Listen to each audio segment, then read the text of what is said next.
causa de todas las abominaciones que se hacen en medio de ella, como lo indica Ezequiel 9, versículos 4 al 6.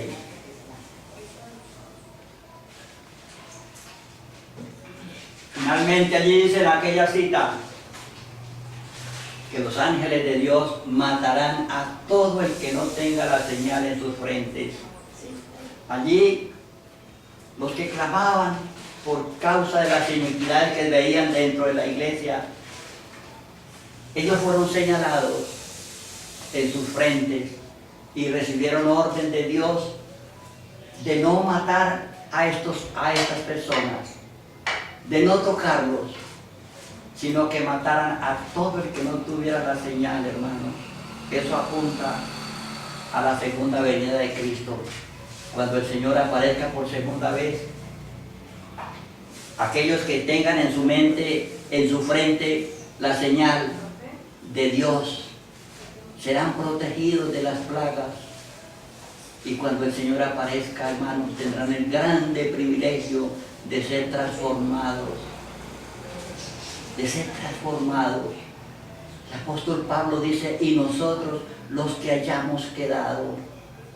¿Por qué dice el apóstol Pablo nosotros? Porque él pensaba que Cristo vendría en sus días. Nosotros los que hayamos quedado.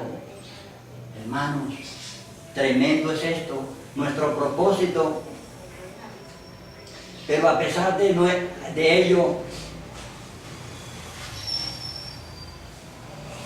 nuestro propósito no es crear una organización religiosa distinta y separada. Nosotros en este tiempo, hermanos, no estamos llamando a los hermanos a que nos salgamos de la iglesia, como lo hicieron aquellos hermanos. No, nuestro propósito es cambiar nuestro carácter, prepararnos de una manera real, sincera, hermanos, que no sea una preparación de palabra, sino que realmente nos preparemos, que permanezcamos dentro de la iglesia hasta la segunda venida de Cristo, como lo registra allí en la parábola que mencionábamos. Y es Dios mismo quien hará la separación, como lo hizo allí el Señor en Ezequiel. Y aunque nos desfraternicen, hermanos, de la iglesia, aunque nos desfraternicen en este tiempo, de ella no nos separaremos como lo hicieron los discípulos antes del Pentecostés. Allí, hermanos, aparece en esta cita Lucas 24, 50 al 53. Dice que el Señor llevó a sus discípulos a Betania y allí mientras los bendecía, dice que se fue elevando al cielo. Se fue elevando al cielo. Y mientras que se iba elevando, ellos con gran gozo lo adoraron.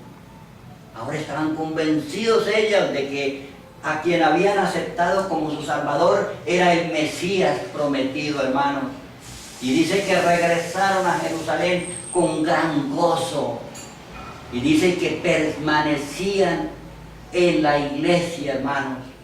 Esto es importantísimo pensarlo, hermanos. Sucedió antes del Pentecostés. Antes del Pentecostés.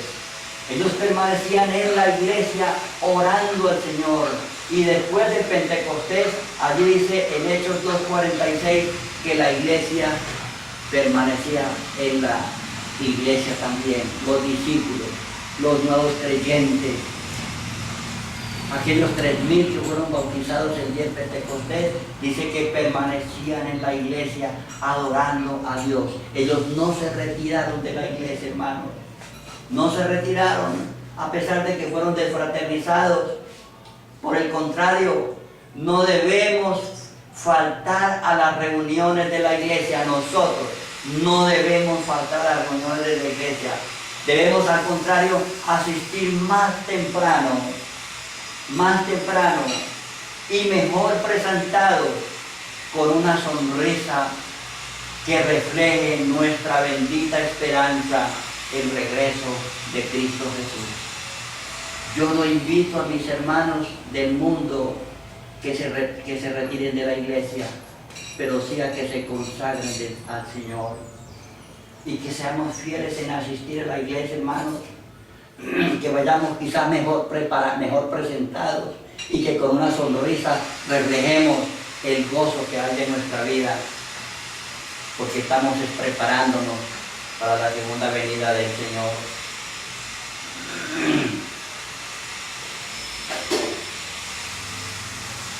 Interesantísimo el contenido de este proceso, de este poderoso mensaje, es llamar a los hijos de Dios a la conversión, pero no a que se retiren de la iglesia. Ese proceso de conversión debe estar dentro de la iglesia, cumpliendo lo que dice Malaquías 4:5. He aquí yo os envío a Elías el profeta antes que venga el día de Jehová grande y terrible. Él convertirá el corazón de los padres a los hijos y el corazón de los hijos a los padres, no sea que yo venga y hiera la tierra con maldición. Hermanos, preciosos mensajes. En el tiempo de Israel, Elías era un hombre que predicaría a Israel literal en un espacio del territorio geográfico de la tierra específico, el pueblo de Israel. Pero en este tiempo, este predicador no es un hombre, Elías no es un hombre, sino el mensaje que sería predicado al Israel espiritual esparcido en todo el mundo. Lo sabemos, hermanos, porque este mensaje no es bienvenido dentro del mismo Israel espiritual, la iglesia. Tremendo, hermanos. Hemos descubierto que el Elías actual es este mensaje, porque este mensaje está siendo predicado no a una iglesia local, sino a una iglesia mundial, esparcido en todo el mundo, hermanos, que tiene que cubrir todos los países de la tierra. Noten que entre los tres periodos actúa para sacar el remanente. Dios actúa de alguna manera para sacar ¿qué? Al remanente. Estos no han transgredido la ley de Dios, no han violado un mandamiento de la ley de Dios.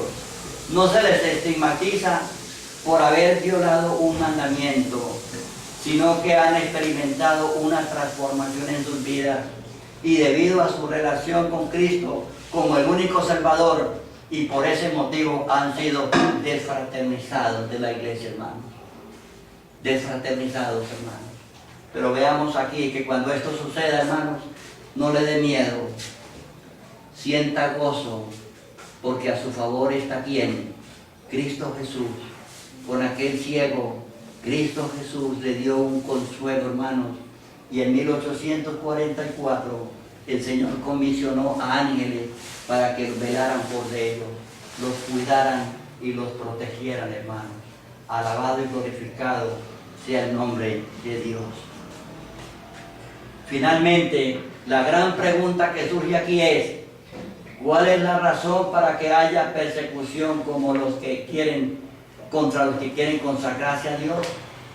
La respuesta la da Pablo en 2 Timoteo 3:12. Pero tú has conocido mi doctrina, conducta y propósito, fe, longanimidad, caridad, paciencia, persecuciones, aflicciones como las que me sobrevinieron en Antioquía, dice el apóstol Pablo, en Iconio, en Listra. Persecuciones que he sufrido, pero de todas ellas me ha librado el Señor. Y dice luego: y también todos los que quieran vivir piadosamente en Cristo Jesús padecerán persecución. Tremendo, hermanos queridos. Tremendo, hermanos. Si tú tomas la decisión de colocarte del lado del Señor y hacer su santísima obra, tendrás que padecer persecución, porque la lucha es ¿contra quién? Contra el adversario de Dios. Pablo dice en Gálatas 4:16, cuando predicaba a la iglesia: me he hecho pues vuestro enemigo, porque os he dicho la verdad. Tremendo, hermanos. Esto es lo que se ganaba Pablo en su época por predicar el mensaje de Dios. Había mensajes duros que a la iglesia los afectaba, porque ellos que no querían corregir su vida y se hacían enemigos de Pablo. Él dice, si tú, querido hermano y hermana, quieres vivir cómodamente sin preocuparte, sigue así como estás en la iglesia, no te preocupes, no te consagres a Dios, pero de seguro te perderás para siempre, porque el Señor va a venir y te va a encontrar en esa situación de comodidad, sin preocuparte por prepararte para encontrarte con el Señor. Qué maravilloso, hermanos. Esto para mí es el motivo más grande, hermanos, de poder predicar esto a ustedes. Note que seguramente el hombre que menciona a Juan, que fue expulsado de la sinagoga por haber creído en Jesús, no se encontraba triste, o se encontraba triste. Él amaba a su iglesia y a sus hermanos en la fe. Este hermano se encontraba triste porque había sido expulsado. Ah, qué hermoso, hermanos, qué hermoso.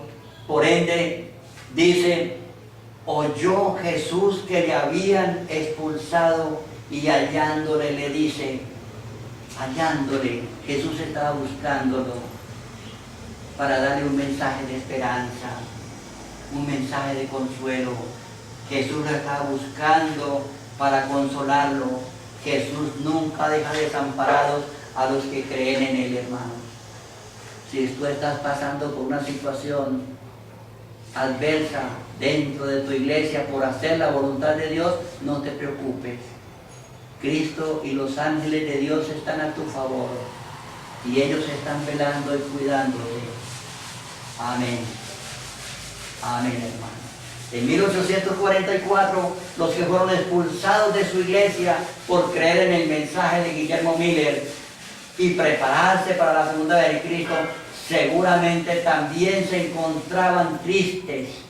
Ellos también amaban a sus iglesias y a sus hermanos y pastores. No estaban arrepentidos porque no habían cometido ningún pecado. Por ende, Elena de White dice, los ángeles recibieron orden de velar fielmente sobre esas almas. Estos hermanos no habían violado la santa ley de Dios. El pecado que ellos habían cometido, según sus líderes, era creer en que Cristo vendría por segunda vez.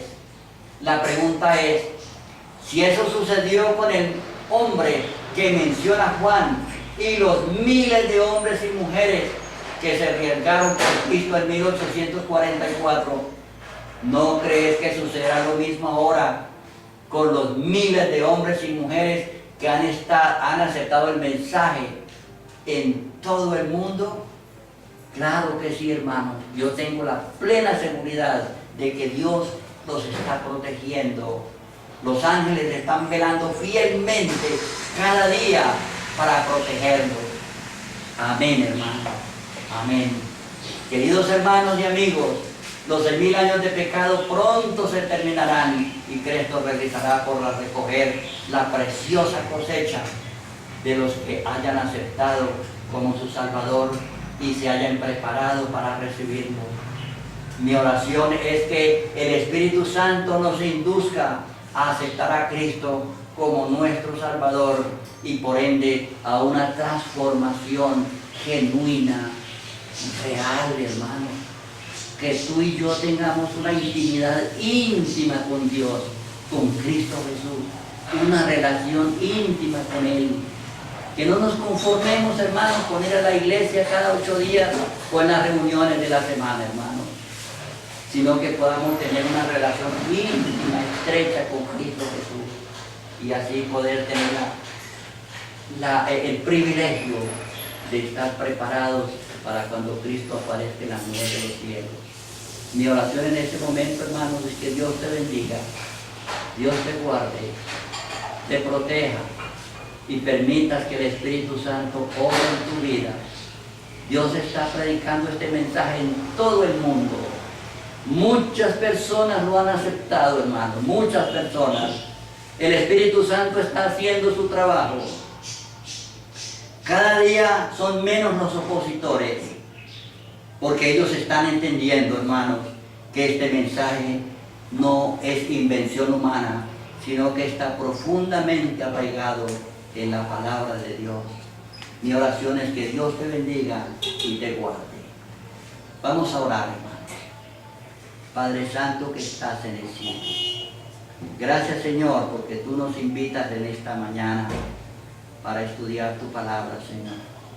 Que podamos abrir nuestro corazón para que Cristo more en él cada día, Señor, transformándonos nuestra vida, cepillando nuestro carácter, Señor, para volvernos a que se vuelva a reproducir en nosotros esa creación que tú hiciste originalmente, Señor, para que cada día nos parezcamos más y más a ti. Bendito Padre, gracias por escucharnos. Te suplico, mi Señor, que tu bendición sea maravillosa con tus hijos en la ancha faz de la tierra, mi Señor. Que el Espíritu Santo en este momento esté tocando el corazón de cada hombre y mujer que escucha este mensaje, Señor, por favor. Por favor, mi Señor, perdona nuestros pecados y concédanos el gozo, Señor, de abrir nuestro corazón para que tú mores en él. Amén. Amén.